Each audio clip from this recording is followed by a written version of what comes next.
విచ్చేసినటువంటి శ్రీ ఎస్ మహబూబ్ బాషా డిఎస్పీ గారు వారికి, శ్రీమతి హేమలత రెడ్డి గారు అడ్వకేట్, శ్రీ వేణుగోపాల్ గారు inspector cyber crime, Shrimati Vijayalakshmi గారు inspector crime branch, vice principal Venkatareddy గారు, psychology department incharge Vijayalakshmi madam, psychology lecturer Sravanthi madam, వేదిక ముందున్నటువంటి అధ్యాపకులందరికీ నా వందనాలు, విద్యార్థినులకు ఆశీస్సులు.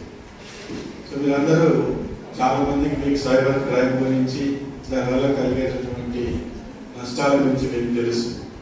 మీకు తెలియకుండానే ఆ సైబర్ క్రైమ్ అనే దాంట్లో మీరు వెళ్ళిపోతుంటారు. దాంట్లో తెలియదు మీకు, మీరు దాంట్లోకి మనం వెళ్ళిపోతున్నాం అనేటటువంటిది.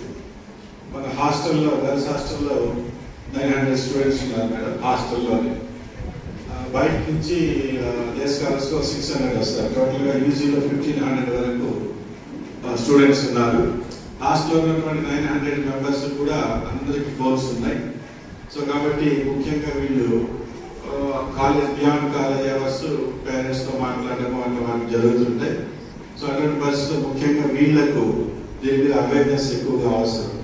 డే స్కాలర్స్ కంటే కూడా హాస్టల్స్ అందరికీ మీ ఫోన్లు ఉంటాయి కాబట్టి ఖచ్చితంగా వీళ్ళందరికీ సైబర్ క్రైమ్ మీద అవగాహన అవసరం.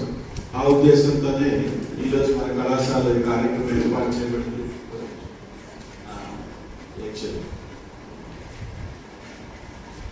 I request Sri S. Shamsuddin Garu, lecturer in psychology.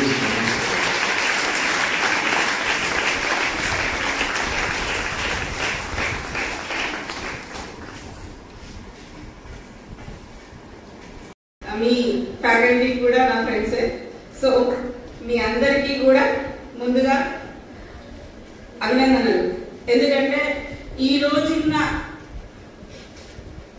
జనరల్గా ఏం జరుగుతుంది ఏమో చూద్దాంలే అనే ఇదిలో కాకుండా మా పిల్లలకి సైబర్కి సంబంధించిన చట్టాలు, సైబర్ నేరాలకు సంబంధించిన అవగాహన కల్పించాలి. అసలు ఏం జరుగుతుందో ప్రపంచ పరిజ్ఞానాన్ని మేము వాళ్ళకి పరిచయం చేయాలి అనుకున్నందుకు మీ సైకాలజీ డిపార్ట్మెంట్ వాళ్ళని ఫస్ట్గా అభినందిస్తున్నాం. ఎందుకంటే ఎవరు ఎట్లా పోతే మా డ్యూటీ చదువు చెప్తాము. వాళ్ళు కాలేజీకి వచ్చినప్పటి నుండి చదువు మాత్రం కోళ్ళ ఫారాల్లో వేసి రుబ్బినట్లు రుబ్బి వెళ్ళి పంపించేస్తాము. వాళ్ళు ప్రపంచంతో సంబంధం ఏంటి, వాళ్ళ ప్రపంచం సెల్లే కదా అని చెప్పి మిమ్మల్ని వదిలేయకుండా ఏం జరుగుతున్నాయి అన్నది మీకు విడమర్చి చెప్పాలన్న ప్రయత్నం చేస్తున్నారు. అందుకు ఫస్ట్గా వాళ్ళని అభినందిస్తూ, వినడానికి ఓపికగా వచ్చిన పాపం ఎంత తిప్పబడ్డారంటే లైబ్రరీ దగ్గర అమ్మాయిలు ఉన్నారు, ఆడమ్మాయిలు ఉన్నారు, ఈడమ్మాయిలు ఉన్నారు, అందరినీ తెచ్చి ఈడ సమావేశంలో కూర్చోబెట్టాలని మీ ఫ్యాకల్టీ పడిన ప్రయత్నం అర్ధగంట నుండి నేను చేస్తూ ఉన్నా. కాబట్టి మనం ఏదైనా కొత్త విషయాన్ని నేర్చుకోవాలి అంటే క్లాస్ రూమ్లో పేపర్ల మీద కాదు. కొంతమంది విజ్ఞానాన్ని తీసుకుని మీ దగ్గరకు వచ్చినప్పుడు వాళ్ళ దగ్గర కొన్ని విషయాలు మనం నేర్చుకుంటాం. ఆ నేర్చుకునేవి మన జీవితానికి ఉపయోగపడవచ్చు, ఉపయోగపడకపోవచ్చు. అమ్మాయి అబ్బాయి తెలుసు మనకి, అమ్మాయి అబ్బాయి థర్డ్ జెండర్లో కూడా మనకు తెలియదు. బుజ్జి బాగున్నావా, మనం 2 రోజులు చూడం, 3 రోజులు చూడం, 4వ రోజు ఏం చేస్తానంటే నేను బాగున్నా అని పెడతాం. ఆడ ఏం ఇంటెన్షన్ ఉండదు. వీళ్ళెవరు ఇన్నిసార్లు పెడుతున్నారు, నా ఫ్రెండ్స్ ఏమో అనుకుంటాం. మనం ఏమనుకుంటామంటే అది ఇంకో అబ్బాయి ఇంకోటి, నా ఫ్రెండ్ ఎవరో ఫ్రాంక్ కాల్ చేస్తున్నారో, నా ఫ్రెండ్ ఇంకోటి ఏమో అనుకుంటాం. అట్లా స్టార్ట్ అయిన చాట్ ఎక్కడ దాకా వెళ్తుందంటే చెప్పలేదు. మనకేంటంటే ఇంట్లో కరెక్ట్గా ఇంటికి పోగానే 4 గంటలకు ఇంటికి పోగానే స్నాక్స్ పెట్టేసి అమ్మ కాస్త పని చెప్తుంది. మనకి చెడ్డ చిరాకు వస్తుంది. ఎందుకంటే అమ్మ పొద్దున్న పని చేస్తుంది. ఆ చికాకులో ఏదైనా మన మీద అంటే అమ్మకు నా మీద ప్రేమ లేదు, అమ్మకు నా మీద ప్రేమ లేదు. వీడు ఆ ఫోన్లో చేసి మాట్లాడేటప్పుడు వాళ్ళ ఇంట్లో వాళ్ళ అమ్మని కూడా పట్టించుకోలేడు. కానీ సెల్ ఫోన్ ఎందుకంటే డేటా ఫ్రీ కదా, 2 GB డేటా ఫ్రీ. ఏం చేయాలో అర్థం కాదు. చదువు సంధ్య ఉండదు, లేకుండా ఉండినా కూడా టైం పాస్ కాదు. ఎవరితో రాండంగా మాట్లాడాలి, నీతో మాట్లాడుతున్నాడు. కానీ అమ్మ అట్లా కాదు కదా, పొద్దున్న నుండి సాయంకాలం దాకా పనిచేసింటది. నిన్ను మాట్లాడేసరికి అమ్మ మీద కోపం వస్తుంది. ఆ ఫస్ట్రేషన్ ఏం చేయాలో అర్థం కాక సెల్లులో ముద్దుగా పలకరించే అన్నోన్ పర్సన్తో మన చాటింగ్ మొదలవుతుంది. ఆ చాటింగ్ ఎంత దాకా లేదంటే మీ కాలేజీ ముందున్న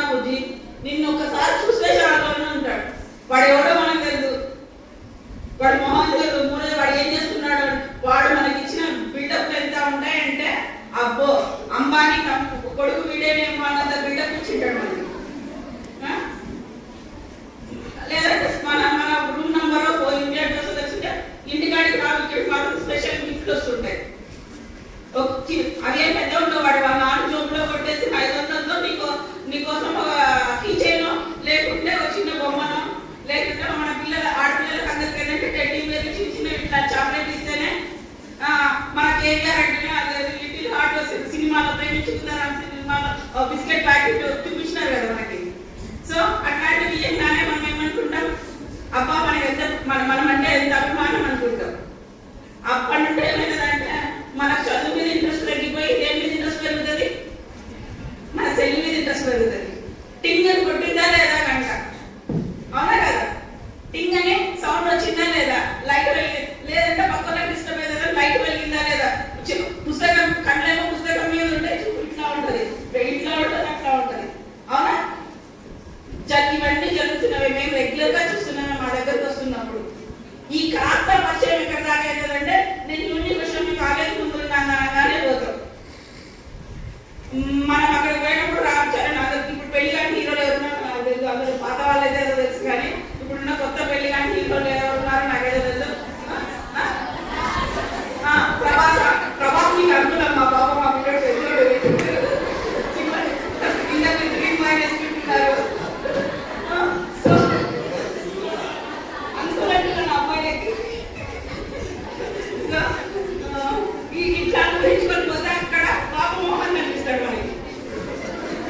మనమేమో ప్రభాస్ లో బాహుబలి రేంజ్లో ప్రభాస్ రేంజ్లో ఉంచుకొని బయటికి పోయేసరికి ఇచ్చేస్తాడు. ఆ తర్వాత 2 రోజులు పక్కన ఆ తర్వాత మళ్ళీ వరుసగా పోతుంటే మనం ఇంట్లో వాళ్ళని కాదనుకొని మనం ఏమీ ఆలోచించకుండా బయటికి వెళ్తాం.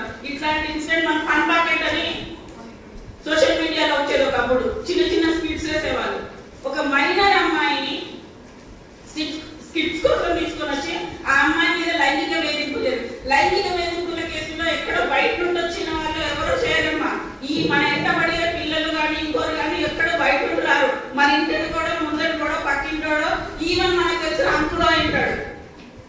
కొత్త ఎవరు రారు. మా అమ్మాయిల మీద జరిగే లైంగిక అత్యాచారాల కేసుల్లో ఏ కేసులో అయినా కానీ అమ్మాయిలలో దగ్గర 20 to 30% 20 ఏళ్ళు వచ్చేటప్పుడు ఏదో ఒక రకమైన లైంగిక ఇబ్బందులు ఎదురవుతారు. అత్యాచారం కాదు, మనకి ఇష్టం లేకుండా మనం తగలడమో లేకుంటే మనకి అసభ్యమైన మన వాట్సాప్కి పెట్టడమో ఇట్లాంటివి చేసినా కూడా లైంగిక వేధింపులే. మనం వెళ్తున్నప్పుడు మనని అసభ్యంగా వాళ్ళ కోరిక తెలియజేసేలాగా వాళ్ళ బిహేవ్ చేసినా మాట్లాడినా కూడా లైంగిక వేధింపులే. సో ఇలాంటివన్నీ కూడా మనకి కనిపించేలా చేసేలా చేస్తున్నారు. ఏం చేయాలి ఇప్పుడు? సో ఇట్లాంటివన్నీ జరుగుతున్నాయి. మనకేమో ఆ టైంలో ఇంట్లో అమరికంగానే కోపంలో టీనేజ్ లో వచ్చిన తర్వాత ఆపోజిట్ సెక్స్ పైన ఆకర్షణ పెరగడం అన్నది బాడీ